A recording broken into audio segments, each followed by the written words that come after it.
Bienvenue dans cette nouvelle édition d'Africa News Today. Je suis Sharon Camara et voici les titres de la semaine. À l'approche de l'élection présidentielle du 6 octobre, la tension monte en Tunisie. Des associations s'insurgent contre le projet d'amendement de la loi électorale récemment annoncé.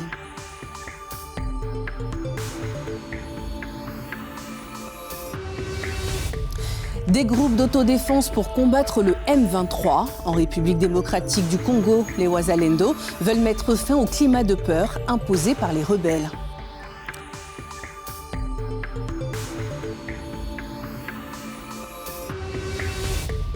La lutte pour la préservation des rhinocéros s'intensifie. En plus de combattre activement le braconnage, certaines nations misent sur la sensibilisation pour garantir la survie de l'espèce.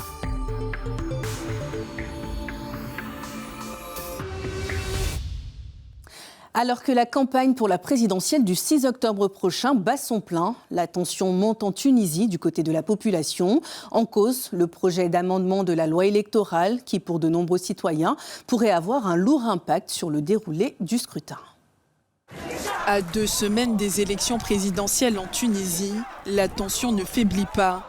Les ONG et l'opposition promettent de descendre à nouveau dans la rue pour protester contre ce qu'ils appellent le retour de la dictature, alors que des centaines de Tunisiens ont déjà manifesté dimanche pour dénoncer le renforcement du régime autoritaire du président Kais Saied. La récente mobilisation est intervenue après que les législateurs ont proposé un projet de loi visant à priver le tribunal administratif de son autorité pour trancher les litiges électoraux. Une mesure qui, selon l'opposition, discréditerait les élections et ouvrirait la voie à Saïd pour obtenir un second mandat. Les tensions politiques se sont intensifiées depuis que la commission électorale a disqualifié 3 figures de l'opposition du scrutin. En prélude de l'Assemblée générale des Nations unies, le sommet de l'avenir s'est tenu à New York. Parmi les dirigeants qui se sont exprimés, le ministre soudanais des Affaires étrangères, dans son allocution, Hussein Awad Ali a appelé au respect de la souveraineté des États et de la non-ingérence dans les affaires internes, des rappels directement liés à l'actualité de son pays, plongé depuis 15 mois dans une guerre civile. À la tribune du sommet de l'avenir, le ministre des Affaires étrangères du Soudan, Hussein Awad Ali, a appelé à la non-ingérence dans les affaires internes des pays, alors que le Soudan traverse depuis plus de 15 mois une guerre civile sanglante déclenchée par 2 généraux. Il a souligné le respect de la souveraineté des États comme un principe fondamental de la Charte des Nations Unies. Il est essentiel de respecter scrupuleusement la Charte des Nations Unies ainsi que ses principes et objectifs. Nous devons éviter de privilégier certains principes au détriment d'autres ou de réinterpréter ces règles selon des intérêts spécifiques. La stabilité de l'ordre international repose sur le respect de la Charte, en particulier en ce qui concerne la non-ingérence dans les affaires intérieures des autres pays, le respect de la souveraineté des États et de leur intégrité territoriale, ainsi que l'interdiction du recours à la force dans les relations internationales. Hussein Awad Ali a également appelé à une réforme globale de l'architecture financière internationale. Dans sa lutte contre le M23 qui sévit dans l'est du pays, la République démocratique du Congo peut désormais compter sur l'action des Wazalendo. Ce groupe d'autodéfense se bat aux côtés des FARDC pour le retour de la paix et la protection des citoyens. Si l'initiative est louable, les Wazalendo ne font pourtant pas l'unanimité et sont parfois accusés de dérives sur le terrain. La situation sécuritaire chaotique dans l'est de la RDC a conduit il y a quelques mois à la formation de groupes d'autodéfense appelés Wazalendo, patriotes en Swahili. Aux côtés des FARDC, ces groupes combattent le M23 soutenu par le Rwanda. Patrouillant tout près d'une position du M23 dans la ville de Sake, ce militant se dit prêt à défendre sa patrie. Je suis un combattant, j'ai pris les armes en raison de la situation sécuritaire dans mon pays. Nous combattons l'ennemi qui est étranger à notre terre, qui n'est pas congolais et qui s'en prend au Congo. Nous ne permettrons pas au M23 de prendre notre pays. Dans ce vaste champ de bataille, la MONUSCO est également présente. Après 25 ans de présence souvent jugée inefficace, les casques bleus ont été autorisés en août par le Conseil de sécurité à fournir un soutien logistique aux forces de la SADC. Notre stratégie est directement influencée par le niveau de violence généré par les groupes belligérants. Elle est entièrement déterminée par la gravité de la menace posée par ces groupes illégaux et par la nécessité de protéger les civils. De nombreux civils ont fui la ville de Sake, considérée comme le dernier verrou sécuritaire de Goma. Les rebelles du M23 sont postés à une vingtaine de kilomètres à l'ouest de la capitale de la province du Nord Kivu.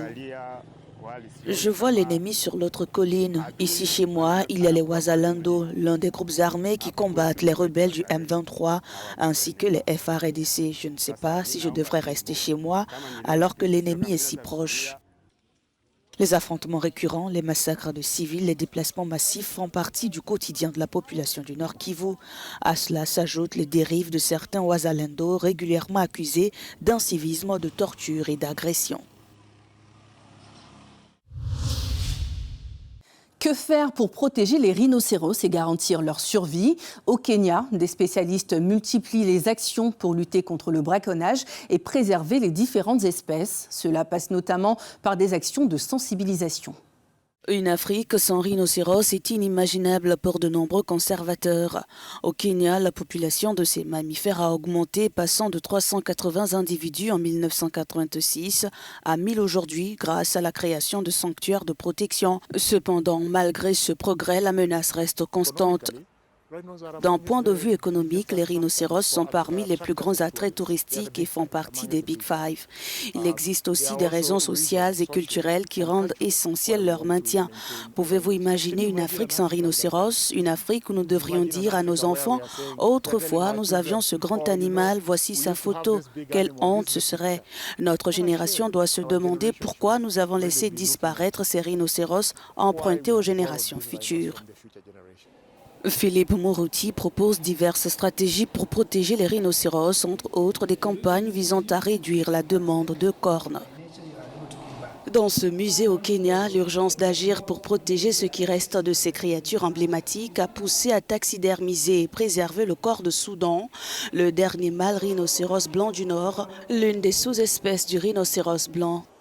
Nous espérons que le rhinocéros blanc du Nord qui se trouve derrière nous pourra vivre encore 1 ou 2 siècles. Cela lui permettra de transmettre son histoire aux générations à venir, ce qui est crucial pour que notre héritage perdure. Il est important que la prochaine génération puisse évaluer les actions que nous avons entreprises aujourd'hui pour préserver ce patrimoine. Le Soudan était le dernier rhinocéros blanc du Nord à être né à l'état sauvage dans le pays qui porte son nom. Transféré au Kenya en 2009, il a été euthanasié en 2018 à l'âge de 45 ans. Et comme chaque semaine dans Africa News Today, voici l'agenda hebdomadaire avec quelques dates à retenir. Lancement de la 79e session de l'Assemblée générale des Nations unies qui se tient à New York du 22 au 30 septembre. Au programme, des échanges sur les problématiques de paix, de développement durable et de dignité humaine à travers le monde. Les chefs d'État sud-africains Cyril Ramaphosa et sierra-léonais Julius Maada Bio s'exprimeront lors de la première journée. Le Kenya s'apprête à rendre hommage aux 21 victimes décédées dans l'incendie d'une école dans la nuit du jeudi 5 au vendredi 6 septembre. Après avoir décrété 3 jours de deuil national, un hommage leur sera rendu dans tout le pays. On l'appelle galamsey, cette pratique qui consiste à exploiter illégalement et à petite échelle les ressources minières du Ghana. Face à sa propagation, une menace de grève plane dans le pays. Les travailleurs et sociétés du secteur veulent dénoncer l'inactivité des autorités et l'ampleur de la menace que représente cette exploitation illégale. C'est la fin de cette édition d'Africa News Today. Merci de nous avoir suivis. Retrouvez-nous sur Africa News et africanews.com.